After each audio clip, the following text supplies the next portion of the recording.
প্রাণের পুজোর আজ সপ্তমী, রীতি মেনে নবপত্রিকা স্নান, মায়ের প্রাণ প্রতিষ্ঠা। ছবি দেখাবো আপনাদের এই মুহূর্তে, বিভিন্ন জায়গার ছবি। প্রাণের পুজোয় আজ সপ্তমী, নবপত্রিকা স্নানের পর মায়ের প্রাণ প্রতিষ্ঠা। আজ শাস্ত্রমতে আচার মেনে দেবীর আরাধনা শুরু হয়ে গিয়েছে। বাড়িতে বসে শুধুমাত্র টিভি9 বাংলায় নজর, কারণ ড্রয়িং রুমে বসে বারোয়ারি হোক, বনেদি বাড়ি, সব জায়গার ছবি এবং শুধুমাত্র শহর কলকাতা নয়, শহরতলি এবং একই সঙ্গে জেলার ছবি আপনাদের সামনে তুলে ধরছে শুধুমাত্র টিভি9 বাংলায়।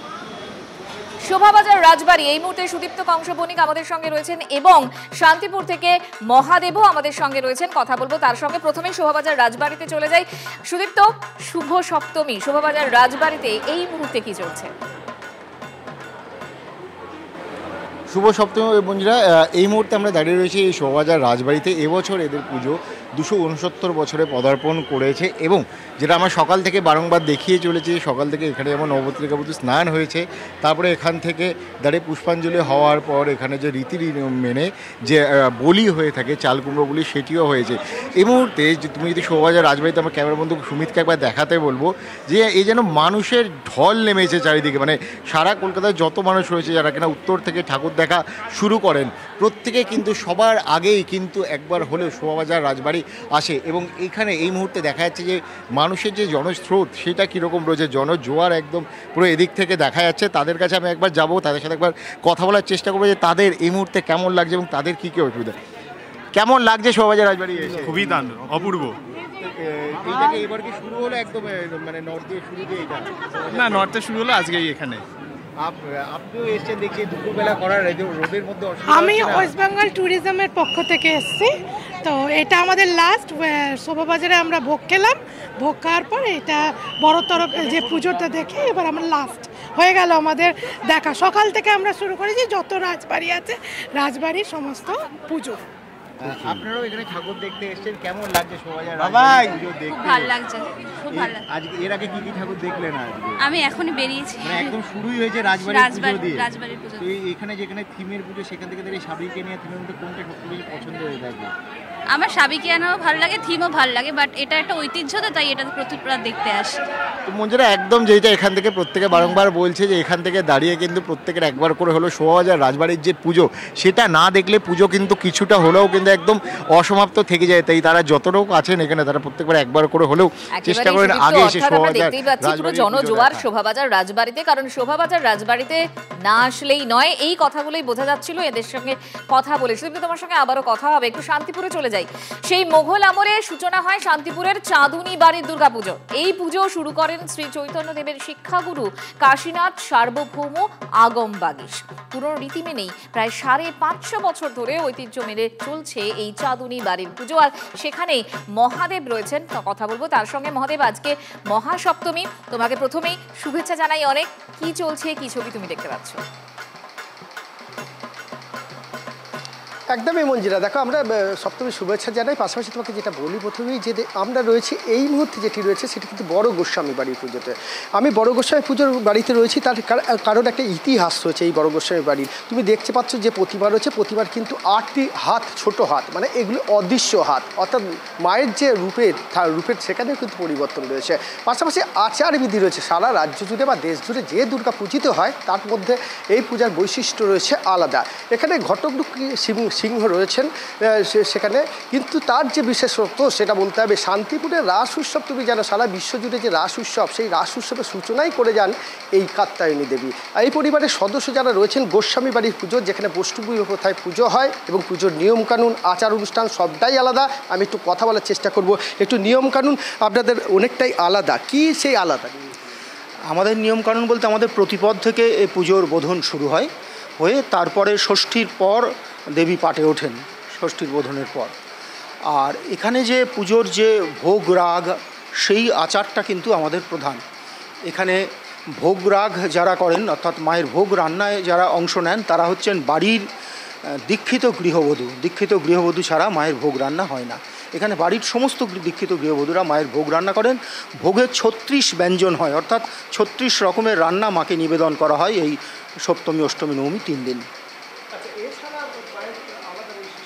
আলাদা বৈশিষ্ট্য মায়ের যে হাত দেখছেন, 10 হাতের মধ্যে কাত্যায়নী মূর্তি। এটা মানসিংহ বাংলা আক্রমণের বছর 40 পর এই পুজো শুরু হয়। আমাদের রাধারমণজিউ একবার অন্তর্হিত হয়ে গেলে তখন কোনো কিছু সন্ধান না পেয়ে এই দেবীর ব্রত করে রাধারমণকে পাওয়া গেছিলো, সেই থেকে এই দেবীর পুজো হয়। এখানে বিশেষত্ব হচ্ছে মায়ের 8টা হাত ছোট।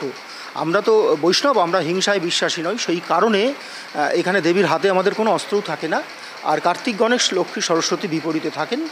মায়ের নবমীর সকালে আমাদের একটি প্রার্থনা হয়, বাড়ির সমস্ত উত্তরপুরুষেরা স্নান করে শুদ্ধ এখানে দেবী পূজিতা হন, সেই ছবি আমরা তুলে ধরলাম শান্তিপুর থেকে। আপাতত তোমাকে অনেক ধন্যবাদ। এবার রায়গঞ্জের মোহনবাটির পুজোর রীতি একটু অন্যরকম। এখানে কলা বউ পূজিতা হন কার্তিকের পাশে, আর পুজোর ভোগে দেওয়া হয় না লবণ হলুদ।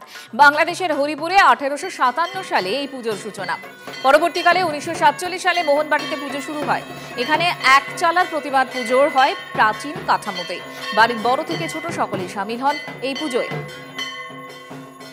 রূপক ঘোষ আমাদের প্রতিনিধি এই মুহূর্তে আমাদের সঙ্গে রয়েছেন। রূপক, শুভ সপ্তমী, কি চলছে এখানে?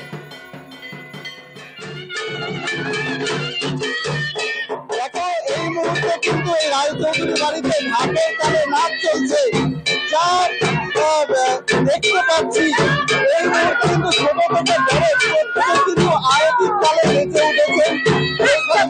পুজো কিন্তু হয়ে গিয়েছে এবং প্রসাদ বিতরণও চলছে। সেই সঙ্গে সকলে মিলে কিন্তু ঢাকের তালে কাঁসর বাজিয়ে তারা কিন্তু পরিবারের সদস্যরা যাচ্ছেন। তাদের যে পুজোর যে ইতিহাস তারা যা বলছেন, 1857 সালে প্রথম এই পুজোর সূচনা হয়। কিন্তু নাচ তুমি দেখতে পাচ্ছ, এটাই হয়তো বনেদি বাড়ির, এটাই কিন্তু বনেদি বাড়ির পুজোর কিন্তু একটা ঐতিহ্য বলা যেতেই পারে। কারণ এখানে যারা রয়েছেন তাদের সঙ্গে কথা বলবো। মাসিমা, আপনি নাচলেন এই বয়সে, কতটা আনন্দ হয় বাড়ির পুজো? ভীষণ ভীষণ, সে আমি বলতে পারবো না। অপূর্ব অপূর্ব। অনেক দিন পরে এরকম ভাবে ঠাকুরের সামনে আমি আজ নাচলাম। আমার কোমরে, পায়ে, হাতে খুব ব্যথা, তবু আমি মনের জোরে আমি ঠাকুরের কাছে নাচলাম। আমি ধন্য হয়ে গেলাম। এই আনন্দ কি প্রতিবার পুজোর সময় হয়? প্রতিবার একদম একদম অপেক্ষায় থাকি যে কবে মা দুর্গা আসবেন, কবে আমরা আনন্দ করব। এটা ক্লাবের পুজো রয়েছে, এলাকায় আরো অনেক পুজো হয়, সেই পুজোর আনন্দ আর বাড়ির পুজোর মধ্যে পার্থক্য আছে? সেটা আনন্দ আছে, কিন্তু এটা বাড়ির পুজো, এটা আমাদের পরিবার সবাই নিয়ে একটা আলাদা আনন্দ। হ্যাঁ, ক্লাবের পুজো তো সেটাও আনন্দ, কিন্তু এটা বাড়ির পুজো। আমরা প্রসাদ খাচ্ছি আনন্দ করে, আমরা নাচবো, বউরা ছেলেরা সবাই আনন্দ করে কথা বলবো, আড্ডা মারবো। রূপক, কিন্তু তার সঙ্গে সঙ্গে ইতিহাস এবং ঐতিহ্যও রয়েছে এই বাড়ির ওতপ্রোতভাবে জড়িয়ে। সেই ইতিহাস সম্পর্কে দু এক কথা শোনা যায়। আমার বয়স প্রায় 70। দেখো, এই ইতিহাস সম্পর্কে কিন্তু তারা বলছেন, বিশেষত তোমাকে যদি একটু ক্যামেরাটা যদি এদিকে আসে দেখাবো, এখানে কিন্তু কার্তিকের পাশে কিন্তু কলাবউ রয়েছে, গণেশের পাশে যে কলাবউ দেখা যায়, সেই রীতির বাইরে গিয়ে কিন্তু একটু ভিন্ন ধর্মী ছবি কিন্তু আমরা দেখতে পাচ্ছি।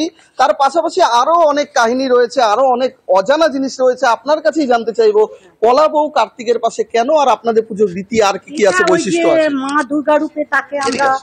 দুর্গা রূপে তাকে আমরা দেখে এসেছি এবং আমাদের এটা ঐতিহ্য বংশ পরাপর হয়ে এসছে।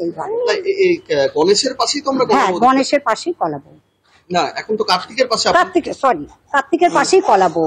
আরে হাসিস না, বয়স হয়েছে না। কার্তিকের পাশেই কলাবউ, এটা আমাদের ঐতিহ্য বংশ পরাপর। খিচুড়িতে হলুদ লবণের, হ্যাঁ, আমাদের এই ভোগে কোনো নুন হলুদ হয় না। এটা আমাদের অন্নভোগও দেওয়া হয়। অন্নভোগ নেই, লুচি ভোগ, নুন হলুদ ভোগ, মানে নুন হলুদ ছাড়া। কোনো কারণে বন্ধ হয়েছে না? আমাদের এটা আদি, মানে প্রথম থেকে পূর্বপুরুষরা যারা করতেন, তারা প্রথম থেকেই যে বাংলাদেশে হরিপুরে যে পুজোটা শুরু হয়েছিল, তো ওখান থেকেই আমাদের প্রথম অন্নভোগ হতো না। আর তখন থেকে নুন হলুদ এটা আমাদের পড়ে না, মানে প্রসাদে। আর আমাদের প্রসাদ হিসেবে ঢাকের তালে তালে নাচ চলতে থাকুক। আবারও তোমার সাথে কথা হবে, আপাতত তোমাকে ধন্যবাদ।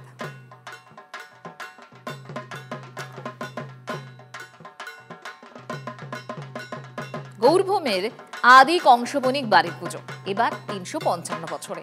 ঔরঙ্গজেবের শাসনকালে দুর্গাপুজোর সূচনা প্রাচীন প্রথা মেনেই এখনো উমা বন্দনা চলছে মালদার আদি কংসবণিক বাড়িতে। এই বাড়িতে যেতে ইচ্ছে করছে ছবি দেখবেন, চলুন সরাসরি চলে যাই। শুভতোষ রয়েছেন সেখানে। শুভতোষ, আদি কংসবণিক বাড়িতে এখন কি চলছে, এই বাড়ির ইতিহাস যদি আমাদের দর্শকদের একটু জানাও। দেখো, কিছুক্ষণ আগে সপ্তমী এবং তার যে পুজো এবং তার আরতিও শেষ হয়ে গেল এবং ভীষণ রকম নিষ্ঠার সঙ্গে বিশেষ বিশেষ কিছু রীতি মেনেই কিন্তু এই আদি কংসবণিকের পুজো। এর একটু ইতিহাস তো মানে প্রাচীন, মানে তখন ঔরঙ্গজেবের সময়কার এবং সেই সময়ে যারা কংস বণিক তারা একে একে এই গৌরভূমিতে আসছেন এবং তারা একত্রিত হচ্ছেন। এখন বর্তমানে 350টি পরিবার রয়েছেন এবং তারাই এই পুজো চালিয়ে আসেন। প্রথমেই তোমাকে মায়ের দর্শন করায় সেই মূর্তি এবং এখানটাতে যে প্রথম যে পাওয়া গেছিল যেটাকে দিয়ে মানে প্রথম পুজো শুরু হয়, সেটা সেই সময় মহানন্দা নদীর ধারে তখন একটা জলে ভেসে এসেছিল। সেটা এখন এই মুহূর্তে তোমাকে দেখানো যাবে না। যে মূর্তি তুমি দেখছো বা যেই এটা তো পরবর্তীকালে সেই অনুযায়ী তৈরি করা হয় এবং নিয়মিতভাবে পুজো করা হয়।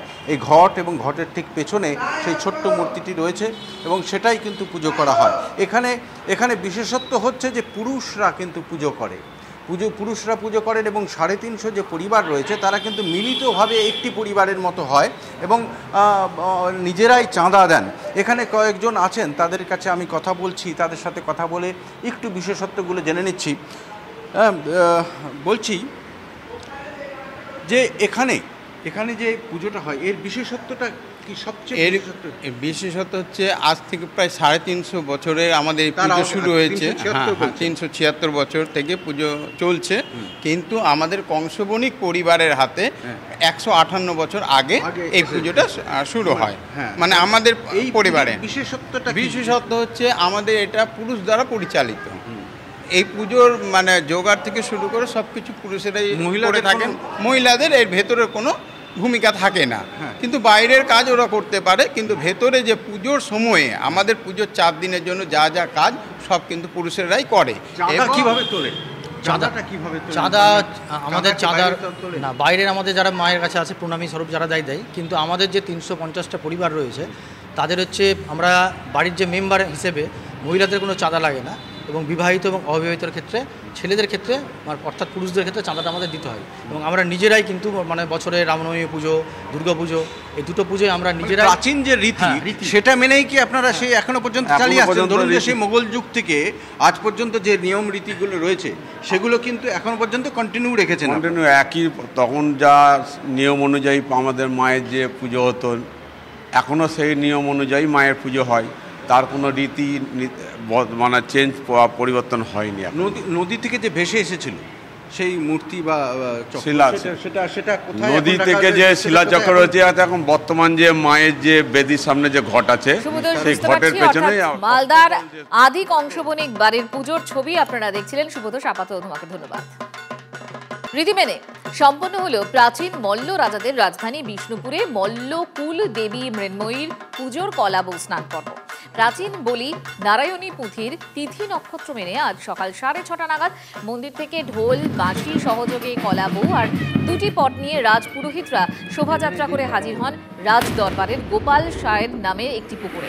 সেখানেই পবিত্র মন্ত্রোচ্চারণের মধ্য দিয়ে শুরু হয় কলাবউ স্নান পর্ব। নিয়ম মেনে আজও 3 তোপধ্বনির মধ্য দিয়ে ঘোষিত হয় কলাবউয়ের মন্দিরে প্রবেশের বার্তা। 1029 বছরের প্রাচীন এই মল্ল কুলদেবীর পুজোর নিয়ম নীতিও বেশ কিছুটা আলাদা। মুহুর্মুহু তোপধ্বনি, আর সেই তোপধ্বনির মধ্য দিয়েই মল্লরাজ কুলদেবী মৃন্ময়ী মন্দিরে প্রবেশ করলেন মেজ ঠাকুরানী এবং ছোট ঠাকুরানী। স্থানীয় যে গোপাল সাহের রয়েছে সেই গোপাল সাহের স্নান পর্ব সেরে কলা বউকে নিয়ে আসা হলো মৃন্ময়ীর মন্দিরে। মৃন্ময়ী মন্দিরে 1029 বছরের প্রাচীন রীতি মেনে এভাবেই সপ্তমীর পুজো হয়ে আসছে। 4টে মণ্ডপ বলতে কি বোঝায় আপনার? মা মৃন্ময়ী, বড় মা, ছোটো মা, 4টে জায়গাতে আপনার পুজো, ভোগ, আরতি, অন্নভোগ, একই সিস্টেমে পুজো চলবে। অন্নভোগ হবে, আরতি হবে, মায়ের সব কিছু চলবে। 15 দিন ধরে আমাদের মা মৃন্ময়ীর সাথে ওই পট ঠাকুরানির পুজো হয়। তারপরে কালকে বেল্লিবরণ হলো মেজ ঠাকুরানি, ছোট ঠাকুরানি। আজকে আমরা ঠাকুরকে আবার পটের ঠাকুর যারা আছেন ওদেরকে বরণ করে আমরা মন্দিরে তুলব। তারপরে আজকের থেকে আবার পুরোপুরি পুজো আমাদের শুরু। গর্ব অনুভব হয় ঠিকই, কিন্তু এই পুজো অ্যাকচুয়ালি পুরো বিষ্ণুপুর তথা পুরো পশ্চিমবঙ্গ পুরো তথা ভারতবর্ষের ঐতিহ্যময় পুজো, সেই জন্য একটু ভালো লাগেই আর কি। যেহেতু মল্ল রাজ কুলদেবীর পুজো, স্বাভাবিকভাবেই মল্লভূমের মানুষের আবেগ, মল্লভূমের মানুষের শ্রদ্ধা, মানুষের উচ্ছ্বাস সব কিছুই এই মৃন্ময়ীকে ঘিরে। স্বাভাবিকভাবেই একেবারে যবে থেকে পুজো শুরু হয়, অর্থাৎ কৃষ্ণা নবমী থেকে এই মন্দিরে অসংখ্য মানুষ ভিড় জমান শুধুমাত্র মৃন্ময়ীর প্রতি ভালোবাসায়, মৃন্ময়ের প্রতি শ্রদ্ধায়। বাঁকুড়া বিষ্ণুপুর থেকে ক্যামেরায় বোধন কর্মকারের সঙ্গে হীরক মুখার্জি, TV9 বাংলা। বাঁকুড়া থেকে এবার চলুন পুরুলিয়ায়। পুরুলিয়ার জয়পুরের রাজবাড়ির পুজো। এখানে দুর্গা মূর্তির সোনার তৈরি। জেলা ছড়িয়ে ভিন রাজ্য থেকে সোনার দুর্গা দেখতে দর্শনার্থীদের প্রচুর ভিড় হয় এখানে। বছরে 361 দিন মা দুর্গা থাকেন ব্যাংকের লকারে। রাজবাড়িতে দেবী আসেন পুলিশি পাহারার মধ্য দিয়ে। জয়পুর রাজবাড়ির পুজোর ইতিহাস সম্পর্কে কথিত আছে প্রায় 400 বছর আগে রাজা জয়সিংহের হাত ধরে পুজোর সূচনা হয়। প্রায় 1.5 কেজি সোনা দিয়ে দুর্গা মূর্তি তৈরি করেন এবং রূপো দিয়ে চালচিত্র তৈরি করেন রাজা। একবার রাজবাড়িতে ডাকাত হানা দিলে সোনার দুর্গা মূর্তি ব্যাংকের লকারে রাখার পরামর্শ দেওয়া হয়, আর সেই রীতি আজও চলে আসছে। 1764 থেকে কাশীনাথ সিংয়ের আমল থেকে এটা চলছে। প্রথমে এটা মাটির মূর্তি ছিল এবং খড়ের চালার মন্দির ছিল, কিন্তু দুর্ভাগ্যবশত আগুন লেগে যায় এবং ভস্মীভূত হয় সম্পূর্ণ মন্দির। তখন কাশীনাথ সিংহ মানত করেন যে কনক দুর্গার আদলে সোনার মূর্তি এবং রূপার চালচিত্রে সোনার 108টি আকবরী স্বর্ণ মুদ্রা দিয়ে সোনার মাকে তৈরি করা হয় এবং 1.5 মণ রূপো দিয়ে চালচিত্র তৈরি করা হয় বেনারসের কারিগর। কুলটির মিঠানি চৌরঙ্গি মোড়ে চট্টোপাধ্যায় এবং তাদের দৌহিত্রদের দুর্গাপুজো হয় মহা ধুমধামে। এখানে মূর্তি পুজো হয় না। প্রায় 284 বছরের পুরনো দুর্গাপুজো এভাবেই হয়ে আসছে। গ্রামবাসীদের মতে এই পুজো প্রগতিরও কথা বলে। পরিবার সূত্রে জানা গেছে 1008 বঙ্গাব্দে পুরুলিয়ার কাশীপুরের রাজা প্রথম গারুর নারায়ণের রাজত্বে 15টি মৌজার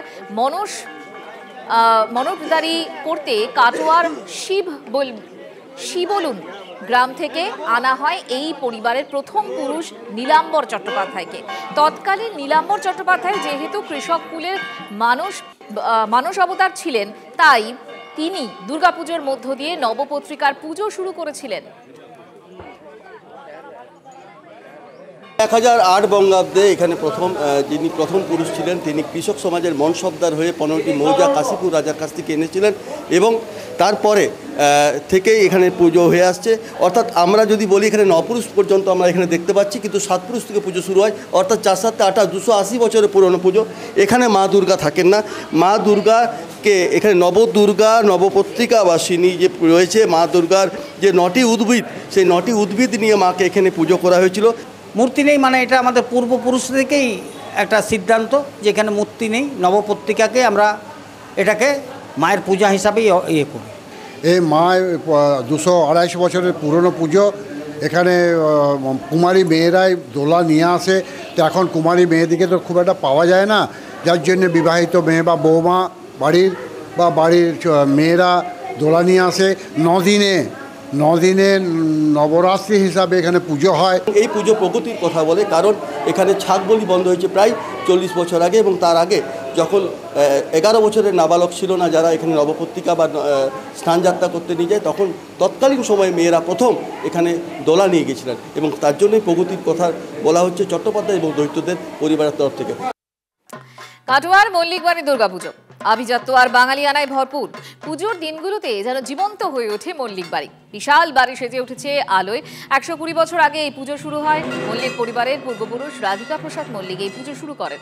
মূলত ব্যবসায়ী শ্রীবৃদ্ধি আর উন্নতি হওয়ার পরে এই পুজো শুরু করেছিলেন তিনি। এই পুজোয় দেবী দুর্গা এক চালায় পূজিতা হন। পুজোর কদিন অগণিত দর্শনার্থীর ভিড়ে গমগম করে মল্লিক পরিবারের এই বনেদি বাড়ির পুজো। শতবর্ষের ইতিহাস, সেই সঙ্গে জমকালো ঐতিহ্য, যার মেন বন্ধনে কাটোয়ার মল্লিক বাড়ির দুর্গাপুজো এক আলাদা মাত্রা এনে দেয়। বহু বছর পার করেও এই পুজো আজও পর্যন্ত আভিজাত্যে এতটুকুও ছেদ পড়েনি। পুজো এলেই এই পুজো প্রাঙ্গণ, এই পুজো বাড়ি নতুন করে সাজিয়ে তোলা হয়, নতুন করে সেজে ওঠে, যার পরতে পরতে লেগে থাকে রাজকীয়তা, আভিজাত্য, যার আকর্ষণই দূর দূরান্ত থেকে দর্শনার্থীরা তারা এখানে এই প্রতিমা দেখতে ছুটে আসেন। বলা যেতে পারে মানুষজনের ঢল নামে এই পুজো প্রাঙ্গণে। মূল আকর্ষণ যেমন প্রতিমা দর্শনের পাশাপাশি রয়েছে সাজানো গোছানো আভিজাত্য, যা দেখতেই প্রচুর প্রচুর মানুষ ভিড় করেন এই পুজো মণ্ডপে। কৌশিক দত্ত, TV9 বাংলা, কাটোয়া। রাধিকা প্রসাদ মল্লিক, তাঁর হাত ধরেই আমাদের এই ব্যবসার উন্নতি হয়। এই আমাদের যা কিছু দেখছেন সব কিছুই তার হাত ধরেই প্রথম শুরু। তিনিই এই পুজোটা শুরু করেছিলেন প্রায় 120 বছর আগে। আমাদের ছোটবেলার পুজো, সেই জন্মে থেকে দেখছি তো সবাই আমরা আসি, খুব আনন্দে কাটাই। মানে কি যে আনন্দ, এটা আমি ভাষায় ব্যক্ত করতে পারছি না। এই সাবেকিয়ানা কিন্তু এখন কিছুই নেই। যতটুকু আমরা পারি যথাসাধ্য আমাদের পূর্বপুরুষদের কৃতকর্মকে আমরা ধরে রাখতে চেষ্টা করি। এত সুন্দর করে সাজগোজ করে একটা মাকে ডেকে আনা, তারপরে এত সুন্দর করে গোছানো, একটা বোনেদের বাড়ি পরিবারে যেমন হয় সেরকম করে, এর জন্য আরও ভালো লাগছে এখানে আসতে। এদের কাছে তো একটা আছেই বোনেদের বাড়ি বা পুরনো বাড়ির ঐতিহ্য, সেটাই টানে। আর এইরকম পুরনো আদলের বাড়ি কেনা ভালোবাসে, ওর জন্যই আমরা এখানে আসি। মহিষাদল রাজবাড়ি দুর্গাপুজোর বয়স এবার 251 বছর। জৌলুস কমলেও ইটের দেওয়ালের লতা পাতার মতো ঐতিহ্যের ইতিবৃত্ত ঘিরে রেখেছে এই পুজোকে। 1774 সালে এই পুজোর সূচনা করেছিলেন রানী জানকী দেবী। সেই সময় সপ্তমীতে 7 মণ চাল দিয়ে রান্না হতো ভোগ, অষ্টমীতে রান্না হতো 8 মণ চালের ভোগ। পুজোর কয়েকটা দিন কোনো রকম যুদ্ধ নয়, শান্তি চাই বার্তা দিতে রাজবাড়ি তরোয়াল, অস্ত্রশস্ত্র রাখা হয় দেবীর পায়ের নিচে।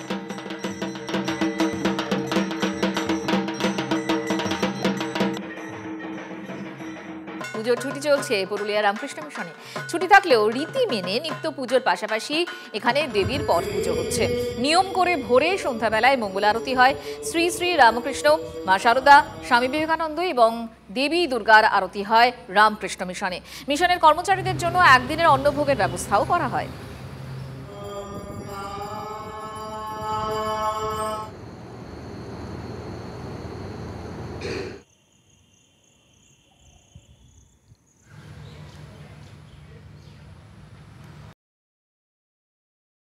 উৎসবে মেতেছে গোটা বাংলা। জেলার মণ্ডপগুলোতে সকাল থেকে দর্শনার্থীদের ভিড়। থিম প্রতিভার শহরের পুজোকে সমানে সমানে টক্কর দিচ্ছে জেলার পুজো। এমনই কয়েকটি পুজো মণ্ডপের ছবি আপনাদের জন্য রইল।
পুজোর ছবি আপনাদের দেখাচ্ছিলাম। এবার প্রবাসের পুজো মানে বিদেশের দিকেও আমাদের নজর রয়েছে।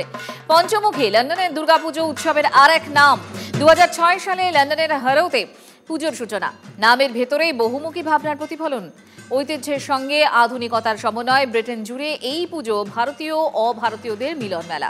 পঞ্চমুখীর মূল শক্তি সাংস্কৃতিক কর্মকাণ্ড। বঙ্গ সংস্কৃতি সম্মেলনে ভারতের খ্যাতনামা শিল্পী থেকে প্রবাসী তরুণ সবাই একই মঞ্চে। গান, নাচ, নাটকে মিলেমিশে যায় ভৌগোলিক সীমারেখা।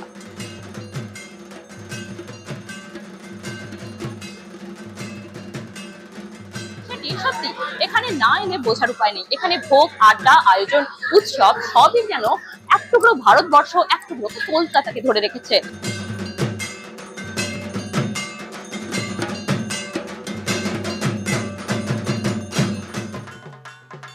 নিউজিল্যান্ডের ক্রাইস্টচার্চ বেঙ্গলি কমিউনিটি ইনকর্পোরেটেড পুজো এবছর 10তম বর্ষে পদার্পণ করেছে। প্রতিমা, সাজসজ্জা, মহাভোগ সবকিছুই এক কথায় অনবদ্য। বাঙালি জাতির একটি অংশই এই পুজোয় অংশগ্রহণ করে। প্রতি বছরই কিছু নতুনত্বের চমক দেয় ক্রাইস্টচার্চ বেঙ্গলি কমিউনিটির পুজো। এবছর তার অন্যথা হয়নি।